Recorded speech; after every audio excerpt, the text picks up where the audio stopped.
a lot of times people will, they'll go to these, I'll leave names out, but these group classes, and they just hammer on these people. And they'll call me years later and be like, I'm beat up, and I used to take this place and that place. I lost a lot of weight, and it was really hard. But yeah, now like I said, listen, driving my car blindfolded with my feet is really challenging and difficult, but I don't think it's a good idea. And just because something is hammering on you when you're A-type, you think that was a great workout, but sometimes it's not. Sometimes women's heart symptoms are like GI issues. So they might think they have an ulcer, and they might be having some kind of heart issue, right? It's so random that they should be like, well, I'd like to get, an echocardiogram check. I want my heart checked, or the scan. I think it's almost like an MRI. You go through the machine and they're looking at your heart, and they could see in depth what's going on with your heart, especially in an emergency room, especially better hospitals. They have the technology, but you do have to advocate for yourself. Welcome back, Daniela. Thanks for having me. We had a really good time the first time you were here learning about your story, which is both tragic and inspiring all at the same time. I'm sure a lot of people are dealing with this or know somebody who is. I mean, we all know what the stats are, right? Yeah. The stats are crazy. The #1 killer of women, most people think it's breast cancer, but it's not, right? Every 33 seconds, like we talked about in the last video, somebody is dying of a heart attack. Not having a heart attack, dying of a heart attack every 33 seconds. I mean, that's just scary. And I'm sure everybody knows somebody in their family who's got some kind of problems with their heart, and everybody should be out there talking to their doctors about this stuff, really at any age. Once you get past your 20s, when you feel invincible and you start actually going to the doctor and getting the blood work and getting all the testing, it's time. Yeah. It's time to start talking Especially about if it runs in the family. Now, of course, if people haven't seen it, go back and watch the first 2 videos that we made with Daniela. It's just an unbelievable story, and I think you're all really going to enjoy it. And there's an important message in there to hear. So after all of the troubles that you had, the 4 incidents that you had with your heart, where are you at currently now? I lift weights 4 to 5 days a week with a trainer. I don't do a lot of cardio. I play pickleball. I played pickleball yesterday. Who before I got on the plane. I mean, I had to get my 1 hour in with my girlfriends before. I was like, I'll just shower and I won't do my hair because I want to play pickleball. Like, that's my cardio. Or I'll go on a walk. And I do sit in the sauna. I don't go into cold plunges because it's not good for my heart. Okay. Saunas could be bad for heart patients as well. But I just stay hydrated. I drink water. I do 20 minutes. And just so the viewers know, how long has it been since your last incident, since your last heart attack? My last incident was 2016, 2019, probably 2019, Okay, cool. 4 or 5 years ago. Right. Yeah, knock on wood. Yeah. I haven't had any kind of issues. My heart, like my diagnosis is I have a low ejection fraction. I don't remember if we talked about that. We didn't actually. Okay. I think you did. Did we mention? Yeah, mentioned you did. mine You is- touched on it quickly. Yeah, so mine is low. Like it's still low. Like Can you explain to the audience what that means? It's basically how much your heart pumps. Like most normal hearts are 55 to 70% ejection fraction. Okay. Mine's 35 to 45%. So it's kind of low, but I feel fine. And what is the cause of that abnormality? Well, so I wonder sometimes if that was the first incident I had was really it's really an electrical issue, right? Not a Right, because we plumbing talked issue. plumbing versus Yeah. electrical. So mine was electrical, but we didn't know. I think my real diagnosis should have been spontaneous coronary artery dissection, which happens in women that just had children. But again, went to the ER. They were like, oh my God, she's having a heart attack. So going back, we don't know if sending me home the first time caused more damage to my heart, where the part of the heart is completely dead. And so the electrical part of it doesn't work properly. That's why I have a defibrillator. I don't have pacing issues. And so I just have to be aware that my EF is a little low. And I'm on medications, and we hope that it goes up, but it hasn't really gone up to a normal heart function. The medication is to do. It's supposed to improve my heart function. Okay. Overall. And, but I feel great. right? Most of the time, other than my blood pressure. And so I'm very aware. I walk around with my blood pressure machine all the time now. And this is something that I wanted to bring up. I mean, now it's very easy for a lot of people to wear devices, a ring, a watch, or something like that. Are you currently, using that kind of technology to monitor your heart? So I do have a iWatch now that I don't think I programmed it yet for my heart rate. Okay. But there is a number that I should stay within. I don't take classes where I'm sweating profusely. No more spin. If I spin, I go at my own little pace. Okay. I don't do what the instructor is doing. Now, is that because you're scared too, or you were? I'm a little scared. Yeah. Yeah, and I'm not trying to run a marathon or. Listen, if you're maintaining the weight you want, if you're feeling, energy levels at a good place, there's no reason to push it past and put yourself into the danger zone. Right. Yeah. And, like the fitness industry is, loaded with a lot of bad information. Yeah. And sometimes someone like yourself and myself, and that's why Nick keeps me more grounded, is you're a psycho, right? Because I know you and I'm psycho too, right? And sometimes we think, and Nick is more even keeled, right? And sometimes we think if something is good, then a lot of it must be better, right? And it's not the case, especially with heart rate. Forget about having a heart attack or something like that. Too much of cranking on your heart can lower your sex hormones and those actual hormones that help, like testosterone and stuff like that. And it can actually give you toxic hunger where you're just hungry all the time. And it can just really kind of burn you out, make you feel exhausted. So it's not only just about avoiding a heart attack, but just cranking on your heart rate day after day after day can really impede and get in the way of recovering from your strength training and make you just feel kind of tired and wired where you even have insomnia at nighttime. So just cranking on your heart rate all the time is not good anyway. And a lot of times people will, they'll go to these, I'll leave names out, but these group classes, and they just hammer on these people. And they'll call me years later and be like, I'm beat up, and I used to take this place and that place, and we could all know these big places that shut down. And they said, it was real. For some reason, my knees are all messed up and my back hurts. They're saying to me, I lost a lot of weight and it was really hard. But now, like I said, listen, driving my car blindfolded with my feet is really challenging and difficult, but I don't think it's a good idea. And just because something is hammering on you and you're A-type, you think that was a great workout.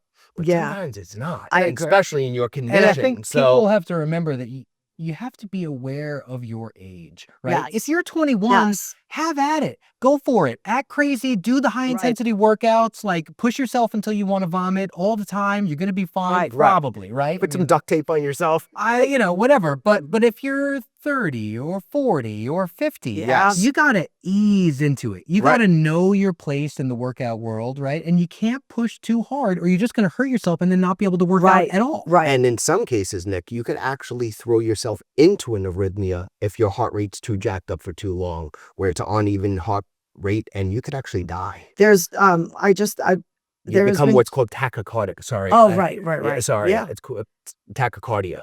Okay, where your heart is like boom, boom, boom, boom. And if you just jam on it too much, it goes tick, tick, tick, tick, tick, and it spasms, and now the blood can't come back in, and gonzo, it's over.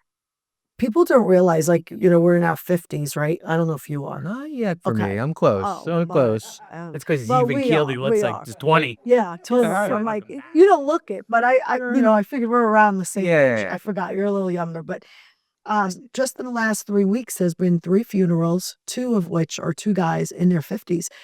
And in Virginia Beach. Oh, and another one just was in a serious accident, brain tumor. Like, things are happening in our lives. Unfortunately, and with my age group as well, it's happening. It's bad. It's bad. And I'm like, I'm trying to live a pretty healthy life. And that doesn't mean I have to go to the gym for 2 hours. If I'm there for 45 minutes to an hour, I'll tell the trainer, I'm like, listen, I got to get out of here in 45 minutes. It's like, all right, I don't need to push myself. I'm not trying to be in a fitness contest, Yeah.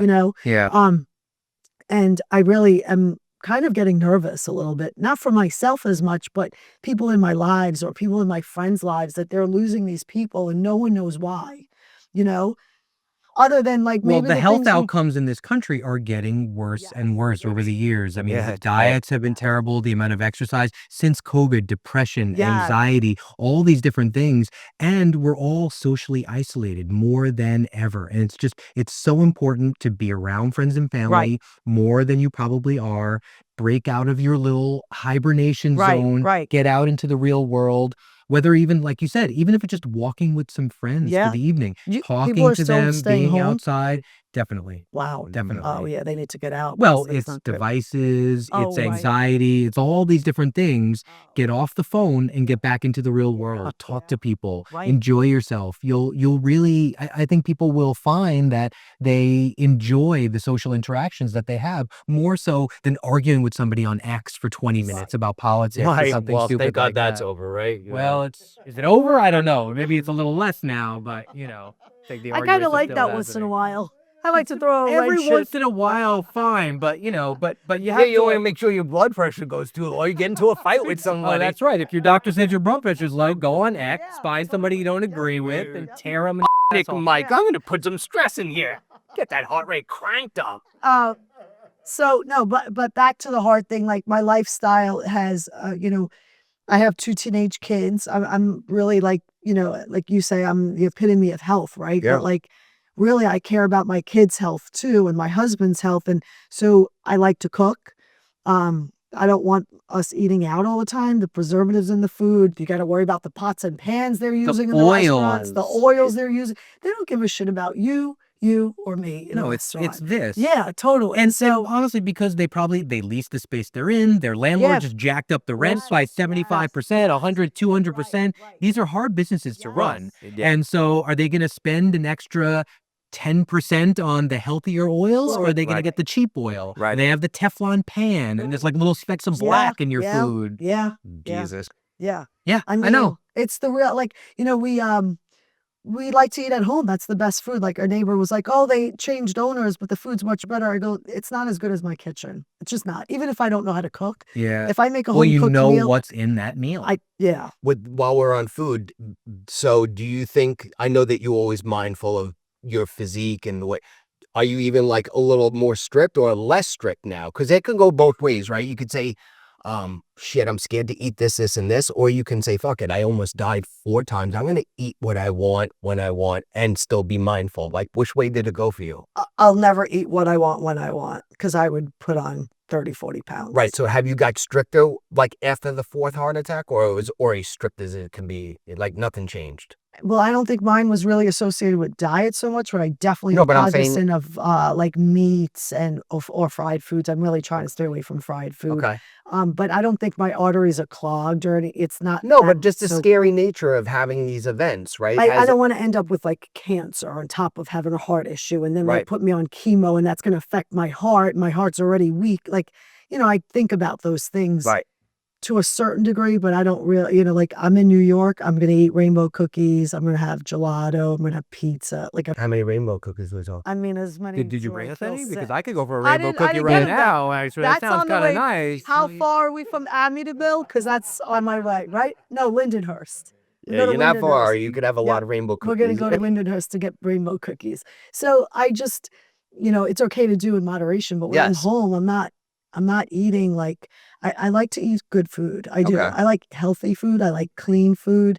I actually enjoy that stuff. So And it's also important for you to show your kids yes. what healthy food looks like. Right. Because growing up, a lot of people lived in houses where they weren't getting that. And then they get older, they pass it on to their kids, and it's multi-generational where they're just eating poorly. Right. And they're overweight and they're having, other problems. Right. Mike, I wanted to see if you could just tell the audience just for a little bit about what they should be talking to their doctor about, right? So they're listening to your story. Now they're perhaps a little concerned. They had felt some tightness in their chest, or, they're getting a little older, or they have a family member maybe who's had heart problems in the past. So if they've had tightness in chest or dizziness or anything like that, they should just go to a cardiologist and tell them that. And then the cardiologist will decide what they need to do.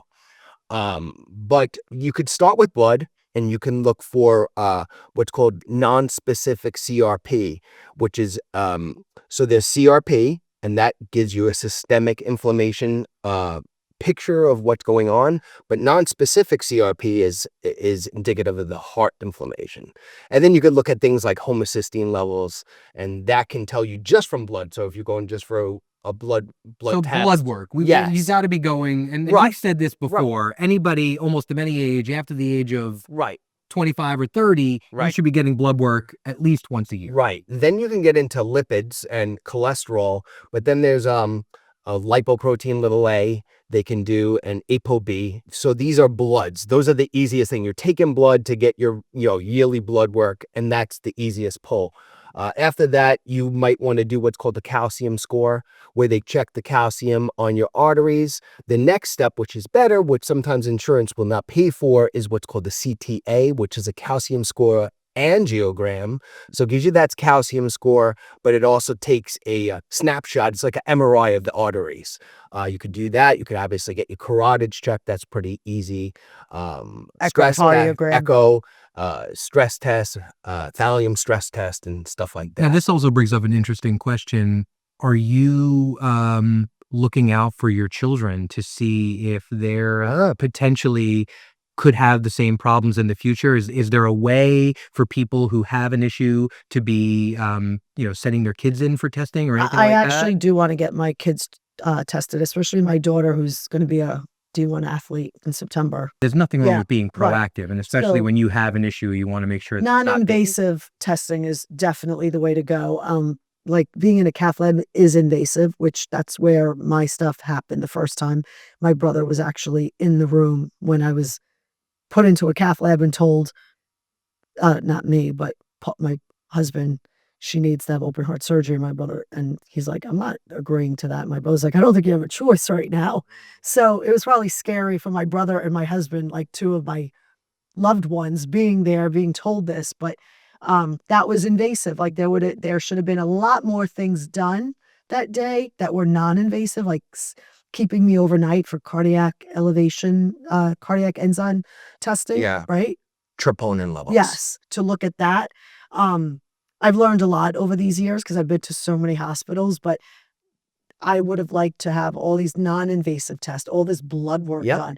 A lot of people this just to don't So rule know. now, out- just to take this back, you're saying when you had the first symptoms, when you potentially had your first heart attack, Right. there should have been a lot more non-invasive Yes. testing Yes. done. For sure. At that age, at Right. that fitness level, they should not have gone and Right. straight to what Right. they. And they shouldn't have ignored my first symptoms and sent me home, but that's beside the point. They did send me home. Now, do you think for people who maybe had those symptoms and are being sent home, what can they do to advocate for themselves in that situation? Because you feel powerless in those situations. I mean, if they, sometimes women's heart symptoms are like GI issues. So they might think they have an ulcer and they might be having some kind of heart issue, right? Yeah. It's so random that they should be like, well, I'd like to get, an echocardiogram check. I want my heart checked, or the scan. I think it's almost like an MRI. You go through the machine and they're looking at your heart and they could see in depth what's going on with your heart, especially in an emergency room, especially better hospitals. Yeah. They have the technology, but you do have to advocate for yourself. And I've had friends that are doctors that told me, go to Stony Brook and go through this machine and the radiologist will look at your heart and see what your arteries look like. And it was It not just goes to invasive. show you, if you don't have a knowledgeable advocate when you're going through the healthcare system, you You're- can just be chewed up and spit out. Yes, for sure. Yeah, and with you, they would probably say, oh, this girl's got anxiety or something. She's a Right. fucking nutcase Right. because look at you, right? And Right. guess what would have happened if, Yeah. so you really have to be a determined person and be a pain in the ass. Yeah, And I am. I'm not I am a leaving. pain in the. I was a pain in the ass then too, but But- I think my husband was just scared because I kept saying I don't want to be at And this not to hospital. blame your husband. I'm No, not he's saying that not to because blame. no He one's was scared. ready to go into those Right, situations. right, And when right. you're under stress and you're upset and you're scared, Right, and of right. course he would want to do Yeah. whatever he could to help protect you and get you Yeah. out of that situation as successfully Yeah. as he could. But now he knows when I say I'm not going to this hospital, he knows that I'm Yeah. not going to that hospital. Yeah.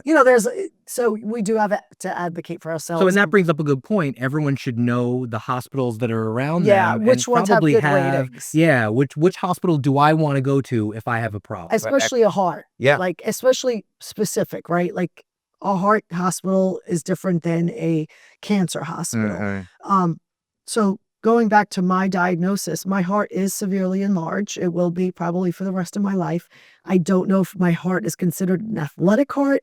I'm not vaccinated. I'm sorry to say, but I did not get the COVID vaccine. I mean, in hindsight, probably smart. Yeah, because I think that might have caused some other issues with my heart. But it's been severely enlarged since 2016, and my heart has not changed. So my cardiologist wasn't concerned about it still being severely enlarged.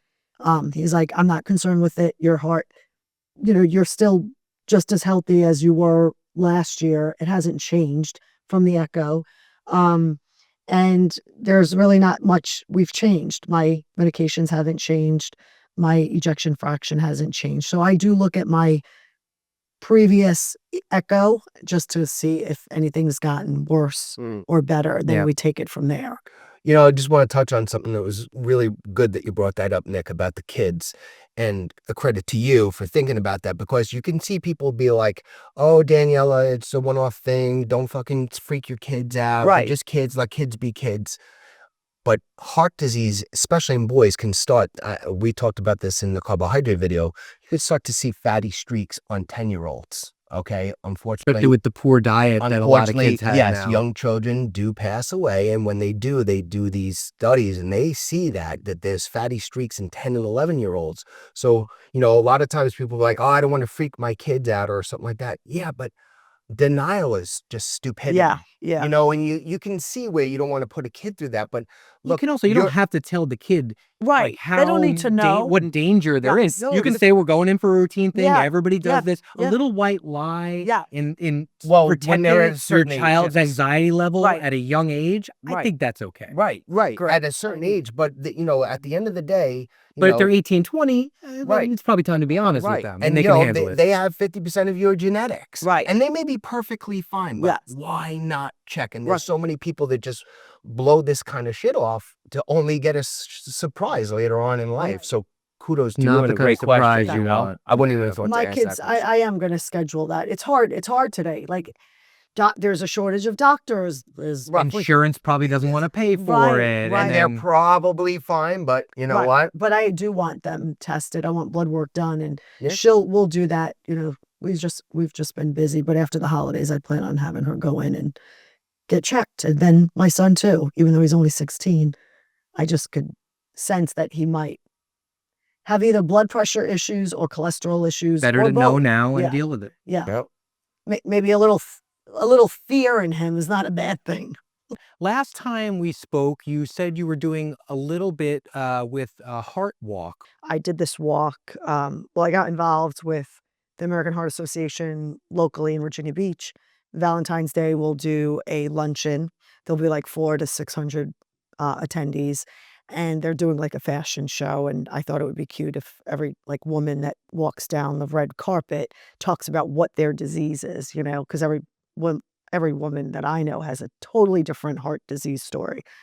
2 weeks ago, I did this 3-mile walk with some friends and another heart survivor whose heart disease is completely different than mine. Which is unfortunate because you wish that you could just it's like one size fits all, but it's not the case. My symptoms are different than the next person's symptoms.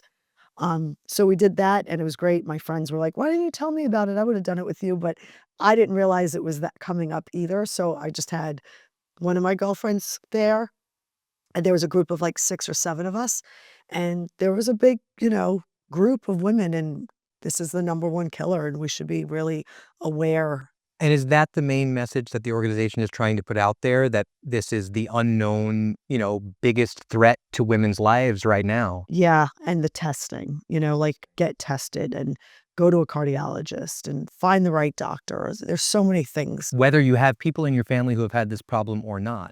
Right. It's good for everybody to get that tested. It can't hurt. Yeah.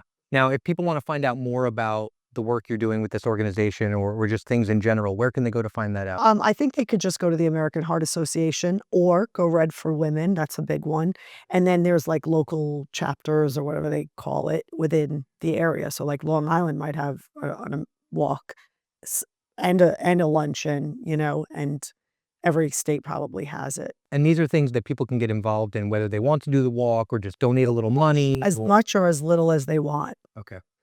Well, I think we're nearing the end of this conversation. And again, I am just so thankful that you were willing to share so much personal information, because it's so important for people to hear this stuff and to start thinking about this, whether it's for their children, their parents, themselves. Someone in your family probably needs to be going to their doctor and checking in on this, if not everybody in your family. Right. Any message that you want to leave for people who might be watching this video, for women who just had kids who might have these issues, anything like that? Don't ignore your symptoms. Take them seriously and make sure your doctor takes them just as seriously. And if he doesn't, maybe switch doctors. I love it. Don't be afraid to switch doctors. Yeah. I did years and years ago. I had a doctor laugh at me when I told him what I was experiencing. And I just said, see you later. Goodbye. Yeah. Walked out, never went back. Right. Yeah. Right. See ya. They're not, just because they're MDs doesn't mean they're wrong. It's like anything else. And like you said, right? There are a lot of great doctors out there. And there's But some that if aren't. you find a dud, yeah, push he's him not to the the right side. one for you. Yeah. Right. Let their ego go screw somebody else's life Yeah. up. That's really the best thing, is be your own advocate and take your symptoms seriously. Because I took mine seriously, but the doctors didn't. Yeah. The first time. When you told me this story, we were at a party and we were having fun and drinking and stuff like that. But I just knew that this was a story that would be able to help a lot of people. Yeah. It was crazy, just the way, not to keep on saying it, but Right. the way you look and the way you exercised. And Yeah. not one, but 4 different events. So I hope I can change somebody's I'm life. super honored that you were kind enough to share it with me and Nick. Yeah. So, And one more time, the organization that you're working with, the American Heart Association. American Heart Association, Go Red for Women. Those are the two big ones that I really feel passionate about, because obviously, they're doing the hard number work one out killer there for men and women, right? But I think now we're going to see a lot more after COVID. Or maybe we're just getting older. I don't really know if it's both. Probably both. well, it's on the rise, because that heart attack statistic, I think like 2 years ago, was like 37 seconds. Everybody's dying. Oh, well, the people that die of a heart attack, or is And now somebody's it's every dying, 33 now it's down at seconds. 33 seconds. Yeah. And 2 years ago, it was 75% of all Americans were obese. And now it's 80%. And those numbers just keep up, which is very unique, because we have more information and free information and tracking devices. And it's kind of like, sometimes going back to old school, just hard work and natural food is the answer. Yeah. That is the Agreed. answer, Yeah. right? Stay on the outside aisles of that supermarket. Yes, Yep. that's a good one. Yep. For sure. And just bust your ass. Yep. And recover and love and live as long as you can. Yeah. Right? Thank you. Thank you so much for coming today. We really appreciate you taking the time out of your busy schedule to come talk to us about this really important issue. And thank you to the viewers for watching. Have a great day. Thank you.